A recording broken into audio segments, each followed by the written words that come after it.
way, It's like a cold. even in the commercial break, David makes a misogynistic comment. I'm very sexist. I could sue you for harassment, but I know you have no money. That's true. Very wise.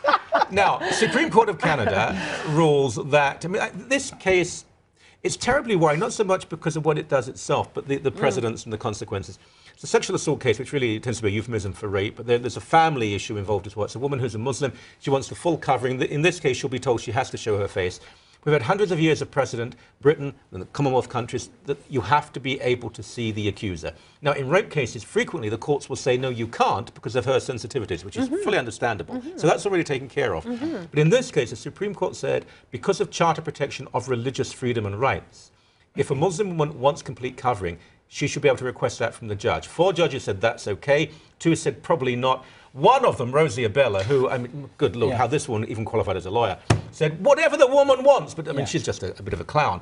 But, Marion, isn't it ironic that in a Sharia court, a woman has half the worth of a man in terms of witness, but the Sharia law that apparently says you have to cover yourself is now being applied to Canadian law. But also, it's not religion. This is Saudi Arabian culture, not Islam, that demands the covering. So I think the goal, I would love to see a world, my vision for the world is when women feel that they do not need to cover themselves out of some interpretation of their religion at all. Well, most don't feel that way. Modesty. They're being forced to. Well, yeah. So my vision of the future of the world is that they don't feel that need. However, we're not there yet, and I think the court decision was actually quite nuanced.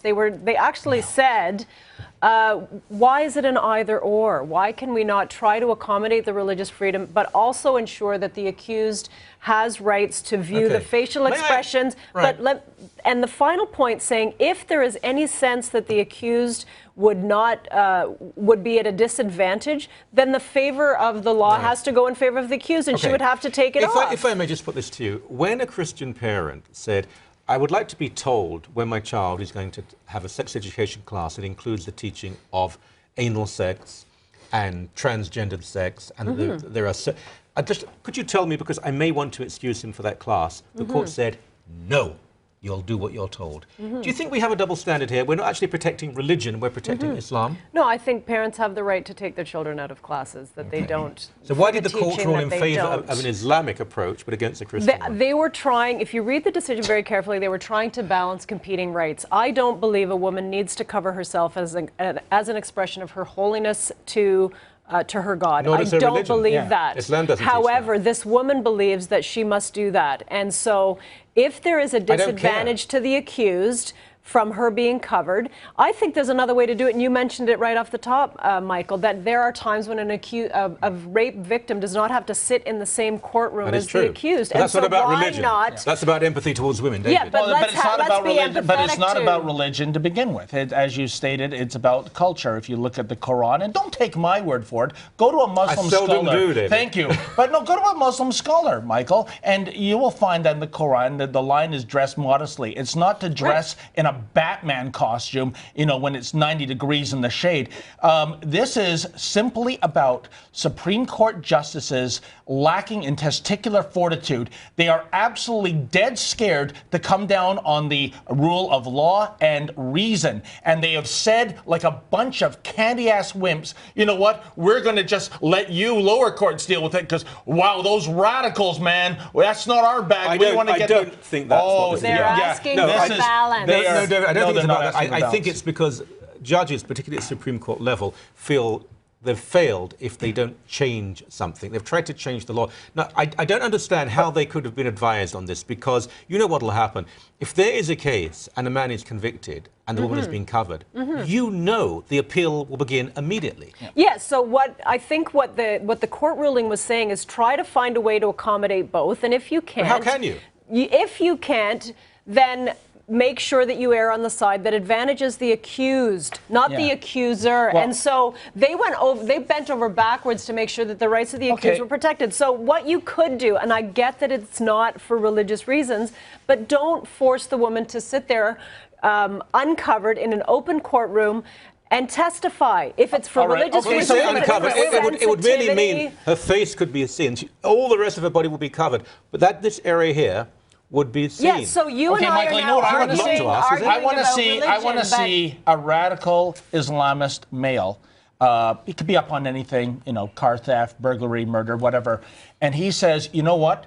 The judge is female and Jewish. I consider her the son or the daughter of a pig or a monkey. In France. Oh, yeah.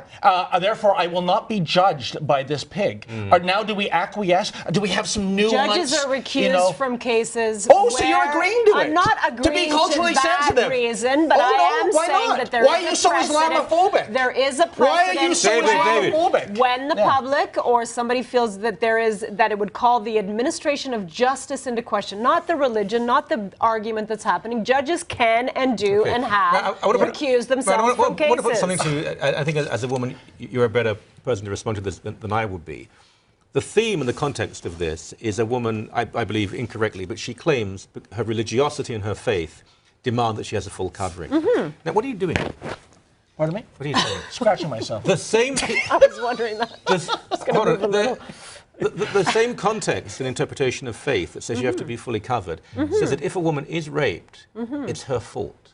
Yeah, do you not see any internal irony, a sickening paradox to this whole thing? The bottom line is that we do not even have to fight the fight of whether she has to be covered for her religion or not. That gets us down territory. We don't even need to go.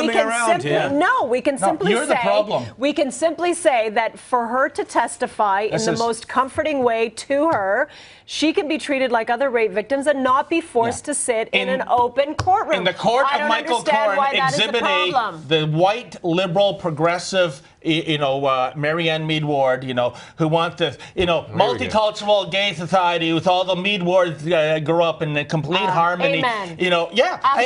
And what you do is achieve the actual opposite. Instead of going to moderate Muslims and moderate Muslim groups, you go to the radicals and you say this is in the name of tolerance and religion. Before we go, know what the hell you're talking about. Chris, before we go, what's this thing that you always do? Oh, I see Marianne Mead Ward driving like that all the time, right? What is it? I don't know if you can explain that. But you did that for Bill Blair last week as well. Yeah, isn't it amazing? What is it? I don't know. I just see all these liberal progressives, doing this. Yeah, they're in Starbucks going, yes, can I have another large grande latte with hazelnut nutmeg on it? We've had tape of me on the show. Guys, last Rumble of the year, so there'll be Christmas and so on, so I want you to be friendly and nice to each other. How about a bit of a kiss? Oh, God. No, I'm sorry, Mary. Leave her alone. Leave her alone. Good Lord, I'm so mea culpa.